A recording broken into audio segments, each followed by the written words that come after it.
চতুর্থ ও শেষ ধাপে নওগাঁ জেলার ৩ উপজেলা পরিষদে আগামীকাল ভোট গ্রহণ হবে। উপজেলাগুলো হচ্ছে নওগাঁ সদর, মহাদেবপুর এবং মান্দা। বিস্তারিত জানাতে নওগাঁ থেকে সরাসরি যুক্ত হচ্ছেন সহকর্মী আব্দুর রউফ।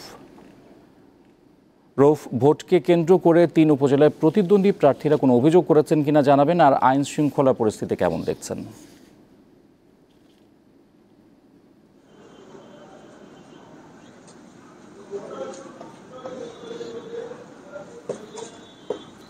ইফতেখার, আপনি যেমনটি বলছিলেন, চতুর্থ ধাপে আগামীকাল নওগাঁর ৩টি উপজেলা নওগাঁ সদর, মহাদেবপুর ও মান্দা উপজেলায় ব্যালটের মাধ্যমে ভোট গ্রহণ অনুষ্ঠিত হতে যাচ্ছে।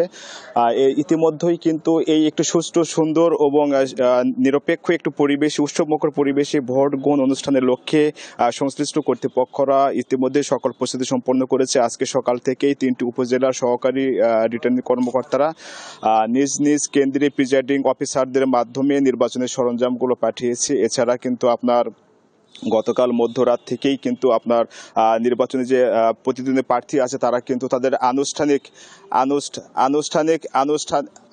আনুষ্ঠানিক হচ্ছে নির্বাচন যে প্রচার প্রচারণার কাজ শেষ করেছে। এখন পর্যন্ত কিন্তু নওগাঁতে যে ৩টি ধাপে ভোট অনুষ্ঠিত হয়েছে, কোনো প্রকার সহিংসতা ঘটেনি। এছাড়া কিন্তু এই চতুর্থ ধাপের যে নির্বাচন অনুষ্ঠিত আগামীকাল হতে যাচ্ছে, এখনো কিন্তু প্রার্থীদের কোনো প্রকার অভিযোগ পাওয়া যায়নি। আপনার ৩টি উপজেলার ৩29টি কেন্দ্রে ব্যালটের মাধ্যমে ভোট গ্রহণ অনুষ্ঠিত হবে। এখন বর্তমানে যে সব কেন্দ্র আছে, কেন্দ্রতে নির্বাচন সরঞ্জাম পৌঁছে গেছে, সেই সব কেন্দ্রে বুথের যে কাজ করা হচ্ছে। এছাড়া ভোটাররা যে লাইন দিয়ে আপনার কেন্দ্রে গিয়ে ভোট প্রদান করবে, সেই সব কাজগুলো এখন প্রতিটি কেন্দ্রে চলছে।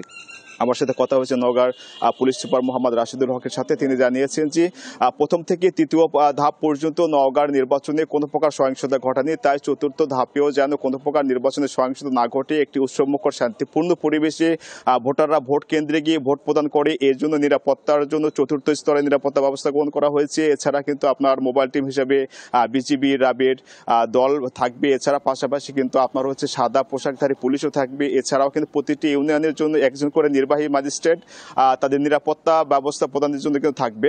তো আশা করা যাচ্ছে যে চতুর্থ ধাপেও নওগাঁতে উৎসবমুখর শান্তিপূর্ণ পরিবেশে একটি ভোট অনুষ্ঠিত হবে। তীর্থকার, এই ছিল নওগাঁ থেকে আমার কাছে ভোট নিয়ে সর্বশেষ তথ্য। দর্শক, উপজেলা নির্বাচনের প্রস্তুতির খবর জানাতে নওগাঁ থেকে যুক্ত ছিলেন সহকর্মী আব্দুর রউফ।